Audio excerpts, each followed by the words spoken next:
औज़ुबिल्लाहिमिनश्शैतानिर्रजीम बिस्मिल्लाहिर्रहमानिर्रहीम। आप सभी को पता है कि पिछले 2 दिनों से, वैसे तो पिछले 2 सालों से जो भाजपा सरकार आई है, वो हमारा जो मुस्लिम पर्सन लॉ में एक जो था वक्फ कायदा, वो कैंसिल करने की सोच रही थी।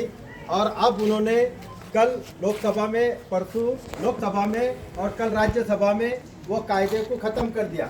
जो हमारा कायदा वक्फ कायदा है, जो इस्लामी शरीयत का कायदा है, वक्फ यानी खुदा की राह में जो ज़मीन जायदाद, मस्जिद, मदारिस, औक़ाफ़ और जितनी भी दरगाह, ये सब वक्फ में आती है। वो ज़मीनों पर उनकी नज़रगिरी और वो ज़मीनें हड़पने के लिए ये भाजपा सरकार ने ये कायदा, जो वक्फ कायदा जो 1995 का था, जिसमें तरमीम की गई थी 2013 में, जो कि उसकी ज़मीन कोई ले नहीं सकता था, वो अल्लाह की राह में हो जाती थी। अगर किसने किसको ये दिया, दान दिया, तो वो अल्लाह की इसमें हो जाती थी। लेकिन ये भाजपा की ज़मीन, जो आपको पता है कि अदानी ने जो बॉम्बे की उसकी अर्जेंटीना बिल्डिंग है, वो बिल्डिंग भी औकाफ की है, वो हड़प कर लिए ले। वो ऐसे अदानी और इनको देने के लिए उन्होंने ये कायदा लाए। अब ये कायदे के तहत आज ये कायदा पास होगा। अब ये राष्ट्रपति को जाएगा और हमारे हाथ से जैसा पहले 370 गया, हमारा ट्रिपल तलाक गया, उसी तरह अभी CAA हो गया। अब ये चौथा कायदा आया कि हमारी वक्फ की जो जायदाद थी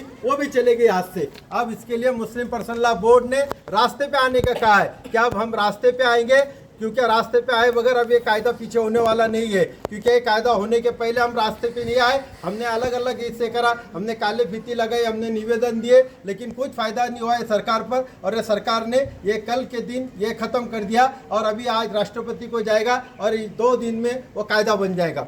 अब ये कायदे का निषेध हमको करना है, क्योंकि ये कायदा लगने से हमारी हज़ारों लाखों करोड़ जायदाद ज़मीन ये पूरी के पूरी ले जाने वाली है। आजकल को वो अगर आएंगे और ये जो जामा मस्जिद है हमारी, वो कहेंगे कि वो वक्फ की नहीं है, या हमारी थी, वो खाली करना पड़ेगा। वो कहीं भी कुछ भी कर सकते हैं। इसके लिए हमको रास्ते पे आना पड़ेगा।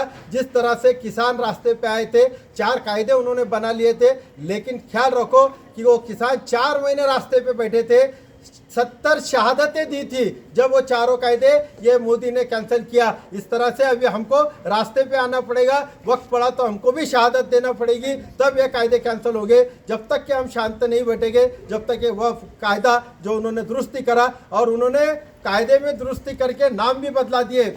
उसका नाम उन्होंने रखे उम्मीद की किरणें ये। और वजह ये बताया हाउस में कि मुस्लिम महिलाएं जो है उनको हम हक दिलाने वाले, जो पसमानदा है औरतें, उनको हक दिलाने के लिए ये ज़मीन बेचेंगे और हम उनको काम से लगाएंगे।